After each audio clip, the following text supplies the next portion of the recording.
In today's video, I'm going to go over the 5 reasons that may be holding you back from purchasing a home this year. Don't forget, watch all the way through the end, that way you don't miss anything important.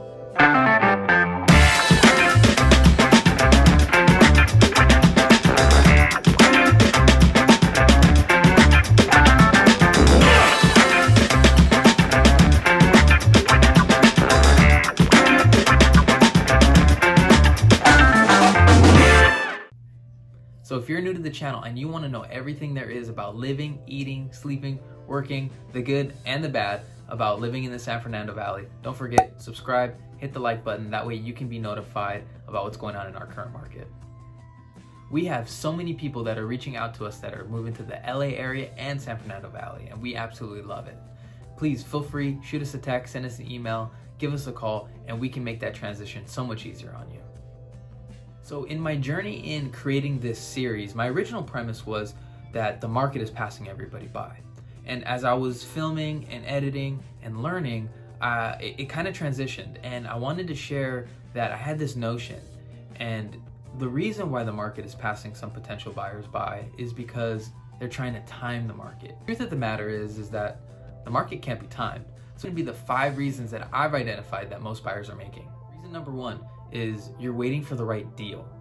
Sometimes sitting and waiting for the right deal to just like land on your lap is gonna keep you from becoming a homeowner. As a matter of fact, I still have past clients from a few years ago that are still waiting for the right deal to just land on your lap. And the truth of the matter is, it's not. You're gonna have to do some homework, you're gonna have to make a commitment to the home buying process and really ask yourself, is this the right market for me? Now, if this is the absolute only thing you get from this video, I'd like you to pay attention to what I'm about to say right now. In our current state of the market, the deal is being the buyer chosen, right? Out of a stack of offers this big, they chose yours. Especially right now with inventory being so tight, multiple offers being on the table, that's gonna be the deal. So we need to reframe our mind frame, right, so to speak, on what the deal is. So as I said previously, a better question to ask yourself is this the right market for me? I think that's an important question to ask yourself. All right, number 2, expectations. Now, I think we're all been a little guilty of, I heard from my cousin that they heard from their friend and their uncle that you need to ask for this, that, and that. And then they get in front of me and, well, Matt, I want X off the asking price, and you need to get the seller to pay for this and pay for my closing costs. And I'm like, whoa, pump the brakes a little bit. Let's reevaluate things. And realistically, it's nobody's fault. I can't blame this person because it's just information that they've heard. And from a lot of people, sometimes it's a credible source. When we decide to work with someone, we like to have a very clear understanding of a few things, right? Number 1, the area that you're interested in, how many homes are sold in that area? 2, what prices are they selling for, right? 3, where were they 6 months ago? Where were they 3 months ago? Number 4, how many sellers decided to take price reductions? 5, how many homes sold over asking price? How many homes sold under asking price? These are going to be all important questions and all important things that we go over with the potential buyers that we work with. That way we have a very good understanding of the areas that they're interested in and what's realistic and what's not realistic. Number 3, and that's not taking advantage of the low interest rates. A little bit more depth to this statement that I like to go over. I remember I was working with a buyer, and we'd been looking for a couple months, and the first of the next month hit, and the Fed decided that they were going to increase the interest rates. So seemingly overnight, we went from looking for $500,000 homes to $475,000 homes because of the increase, and that was just poof, right overnight. It was no one's fault. Neither him or I could predict that the Fed was going to increase rates. As a matter of fact, we thought that rates were going to decrease. So this is just a small example of what you can afford one day may not necessarily what you can afford the next day. In the 70s, we saw interest rates go as high as 9%. And in the 80s, we saw interest rates rise all the way up to 16%. So we always recommend, do your homework, shop around rates, do what's best for you and your family. But no matter what you choose, lock it in, and you're going to be able to take advantage of some of the lowest interest rates that we've had in history.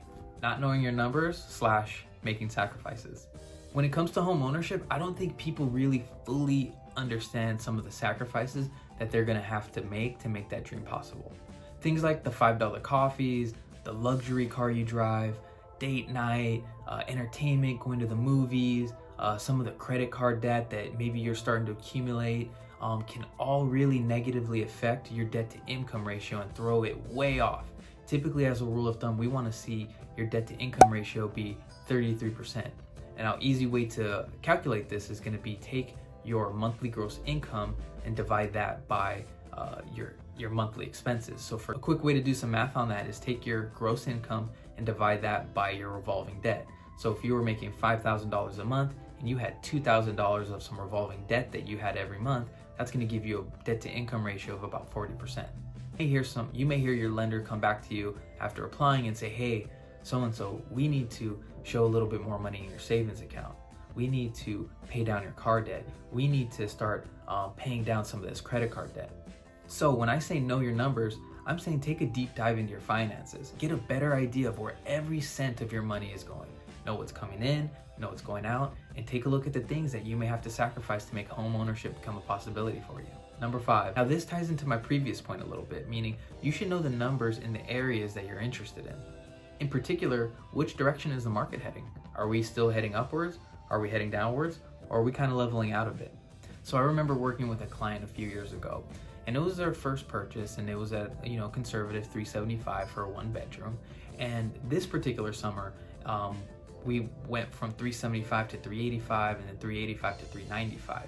Now, I saw the market trends, but being able to show the statistics to my client, they were still under the impression that $375 was the number.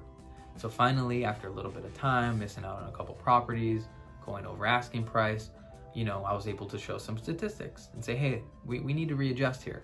So finally, once we did, and then guess what? Market had other plans, jumped up again.